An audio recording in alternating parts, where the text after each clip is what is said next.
Olá, meus queridos amigos, que bom, mais um dia nesse mês maravilhoso, agraciado com as graças de Nossa Senhora. E eu tô achando que eu tô combinando todinho aqui, ó. Camisa azul, a imagem de Nossa Senhora, o fundo azul, ó. Tal. Então vamos lá, pessoal. Eita, meditação forte essa de hoje. O grande inimigo. Quem que é o nosso grande inimigo? É o demônio. O demônio é o grande inimigo do homem. É o inimigo número 1, vai dizer o Papa Paulo VI, São Paulo VI. A meditação vai nos ensinar aqui, ó. Satanás aparece nos inícios do gênero humano e se apresenta desde o princípio, homicida, mentiroso e pai da mentira. Consegue fazer cair os nossos antepassados Adão e Eva e se torna o príncipe deste mundo. Acusador dos nossos irmãos. Com o pecado original, todo mundo já soube o maligno e os demônios são dominadores deste mundo tenebroso. Pessoal, para cada citação dessa tem a Sagrada Escritura. Acompanhe conosco, tá? Diariamente, entrando no nosso grupo do Telegram. Se você estiver vendo pelo YouTube, o link está aqui embaixo, ou pelo Instagram, está na nossa bio, tá? Porque aí isso daqui fica fácil para você ler as citações todas das Escrituras. Como aparecem tenebrosos os primeiros acontecimentos da humanidade nova, por causa deste infernal assassino que possui o império das trevas, Lucas 22:53. Então, quer dizer, a Sagrada Escritura deixa claro tudo isso, mas há pessoas, teólogos, infelizmente, que não cessam de negar a existência do demônio, e a gente vai dar um recado para essa galera aqui. Padre Pio de Petrottina, em uma carta ao seu padre espiritual, falou da figura monstruosa de Satanás, visto em uma visão como um ser horrível e gigantesco, algo como uma negra montanha. São Pedro nos apresenta como a imagem de um leão que ruge sempre pronto a devorar, e está lá em 1 Pedro 5, 8 e 9, e como o tortura a inveja, porque nós podemos nos salvar. Ele nos quer todos consigo no inferno. Para vocês terem uma noção, eu li um dia, num livro de São Pedro Julião Eymard, que no exorcismo o demônio dizia que se tivesse um caminho daqui até o céu, cheio de lâminas cortantes, fogo, cheio de tortura, ele atravessaria todo este percurso só para ver a face de Deus. Por isso que lá em Sabedoria, capítulo 2, versículo 24, vai dizer: foi por inveja do demônio que a morte entrou no mundo. Ele nos tem inveja, porque nós temos a graça da oportunidade de sermos salvos e ele já está condenado no inferno e quer levar-nos para lá. Aliás, ele quer levar você para lá. Uma cena estupenda, porém, nos aparece ao início da humanidade dominada por Satanás e oprimida pelo pecado. Uma mulher sublime com seu filho amassa a cabeça, Gênesis 3,15, da serpente tentadora. A Imaculada, vencedora de Satanás, brilhante nas trevas do pecado com o seu divino filho. Irmãos, a Imaculada é a desafeta de Satanás. A página no Gênesis, onde Deus apresenta a Imaculada, é semelhante a uma aurora que se eleva maravilhosa sobre a noite da humanidade pecadora. O autor, inspirado do Cântico dos Cânticos, assim exclama: quem é aquela que avança como aurora, bela como a lua, eleita como o sol, tremenda como o exército em ordem de batalha? Quem que é essa? É a Imaculada, que esmaga a cabeça do diabo por causa da sua união com Deus. Esta é a Imaculada, a guerreira invencível, a senhora das vitórias, o terror dos demônios. Nos baste aqui lembrar em particular uma narração feita por Santa Bernadette, em que a pequena vidente viu do lado da gruta uma turma de demônios que berravam com gritos infernais. Assustada, Santa Bernadette elevou os olhos à Imaculada e bastou que a Imaculada desse um olhar severo para o lado deles para que fugissem. Pessoal, se quando invocava Santo Antão o demônio já ia embora, aqui perto da casa da minha mãe onde eu estou, tinha um padre muito santinho chamado Padre Rosano, e um dia tinha um pessoal que estava fazendo uma oração, aí foi fazer imposição de mão numa pessoa e a menina ficou endemoniada. E todo mundo rezando para expulsar o demônio e o demônio não ir embora. Aí chegaram e disseram assim: vamos chamar o Padre Rosano. Aí o demônio chegou e disse: não, eu tô indo embora. Você imagina, se invocou o Padre Rosano, que era um santinho aqui dos missionários da Consolata. Você imagina o poder que Nossa Senhora tem sobre todos os demônios do inferno junto. Por isso que Satanás odeia Nossa Senhora, e quanto mais você perceber que o demônio tem ódio de alguma coisa, você deve amá-la.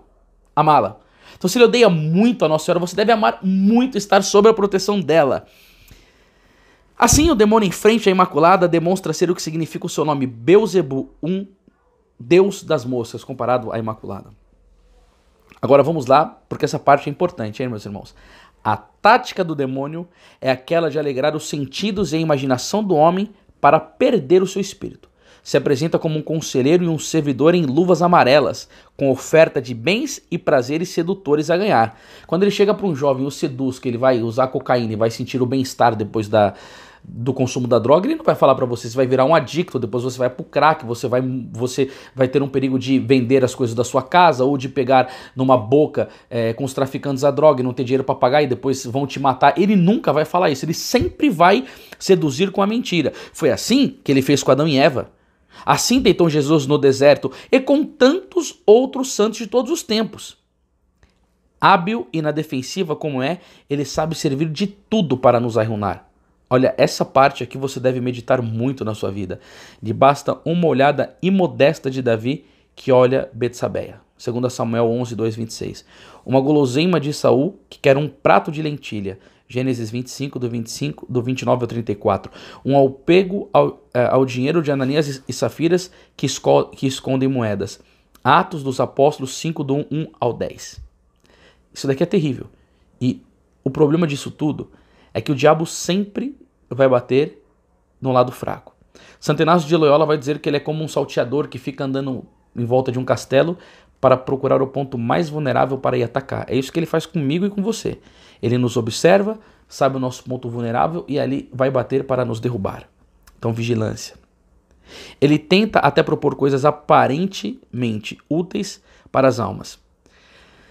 Agora vem uma história, eu gosto muito dessas partes. Se sabe que o santo Curadars pregava de maneira simplíssima, fecunda de graças para as almas. E bem, o demônio foi a ele, cheio de premuras, e o exortou a pregar de modo difícil, assegurando-lhe a fama de grande pecador. Tentação da soberba. São João Maria Vianney jamais ia cair numa idiotice como essa. O santo adivinhou o engano, se recusou e continuou com seus sermões fáceis e eficazes. Teve que pagar, porém com muitos despeitos furiosos que o demônio lhe fez de dia e de noite. O Curadars apanhava direto do demônio. O demônio botava fogo na cama dele, batia nele. Por quê? Ele quis sugestionar isso, porque ele sabe que a soberba precede a queda, que em 1 Pedro 5,5 está escrito: Deus resiste ao soberbo, mas dá sua graça aos humildes. Ele queria fazer o Curadars perder a graça, porque o Curadars simplesmente estava debulhando o inferno inteiro, salvando a cidade inteira. Então ele queria levar o Curadars à tentação, ao pecado e destruir. O Curadars rejeitou, mas depois ele teve uma retaliação do demônio. Gente, não é fácil lutar com o diabo, não. A obra-prima da arte de Satanás é chegar a convencer os homens que ele não existe. Neste ponto, é claro, o demônio pode tratar os homens como bonecos. Uma vez, Padre Pio escutou um sermão onde o orador nada fazia mais que perguntar se o demônio na verdade não existia, como dizem algumas pessoas. Somente no fim, o orador conclui afirmando a existência do demônio. Depois do sermão, Padre Pio advertiu o pregador dizendo-lhe que, quando se fala do demônio, precisa falar logo da sua existência e da sua ação nefasta do mundo. Só no fim se pode acrescentar: existem 4 estúpidos que ousam negar a existência do demônio. Infelizmente, um desses estúpidos é o superior dos jesuítas, que infelizmente, um que deveria ser um bom filho de Santo Inácio de Loyola, se apostatou da fé e fica dizendo asneiras relacionadas à fé. Infelizmente, nós escutamos isso de pregadores, de sacerdotes, de bispos e de teólogos que negam a existência do demônio. Isso daí é vergonhoso, porque essas pessoas cospem na doutrina da igreja, cospem no Santo Evangelho de Nosso Senhor Jesus Cristo, são relativistas, acreditam naquilo que a cabeça delas inventam. E aí, quando vocês ensinam isso daí para as pessoas não vendo a existência do demônio, não resistem ao pecado, porque também se fala que não existe o demônio, também não existe o inferno, e aos que pregam sobre a falsa misericórdia de Deus, adaptando a doutrina pérfida de Lutero, da justificação que todo mundo está salvo. Olha, isso daí é um problema, a gente não pode tratar aqui porque os vídeos são curtos, mas olha, esses 4 estúpidos hoje são muitos, até na igreja. Tanto é verdade que o Papa Paulo VI teve que intervir expressamente com um discurso, o nome desse discurso se chama Livrai-nos do Mal, no dia 15 de 9 do ano de 1972, para confirmar a verdade da fé sobre a existência de Satanás como pessoa e para constatar amargamente como o a fumaça de Satanás esteja fumegando na igreja. Imagina se o Papa Paulo VI visse o sínodo da Amazônia. E aí, sei lá, eu não sei se tem alguma relação depois do sínodo da Amazônia ter tanta desgraça no mundo com esse negócio do coronavírus. Mas aquilo lá foi um nojo. Aquela idolatria feita com Pachamama, o pessoal fazendo incenso com Exu, invocando demônios dentro do Vaticano. É a fumaça só não, agora já está muito pior. Uma outra vez, Padre Pio disse a uma filha espiritual: se pudesse ver com os olhos do corpo quantos demônios invadiram a terra, não mais veríamos o sol.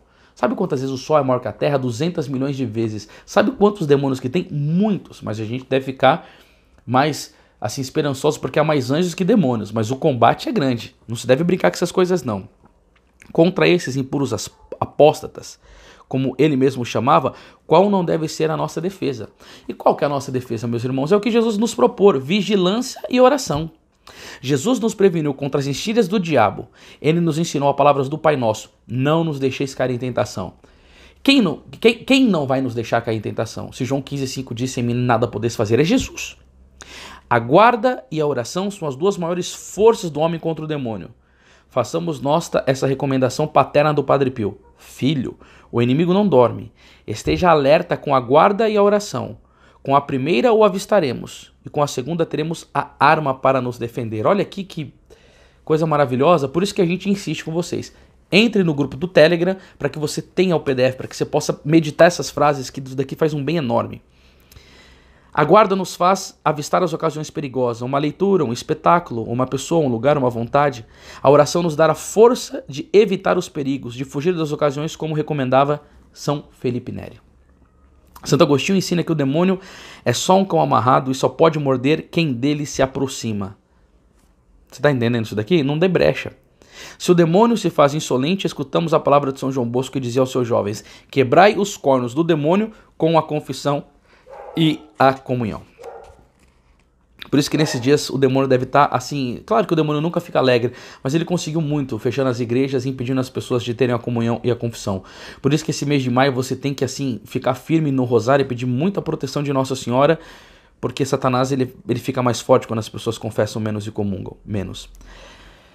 São Maximiliano Kolbe escreveu que hoje a serpente levanta a cabeça em todo mundo, mas a Imaculada ali pisa em vitórias grandiosas. Por isso que a gente está fazendo é um combate espiritual.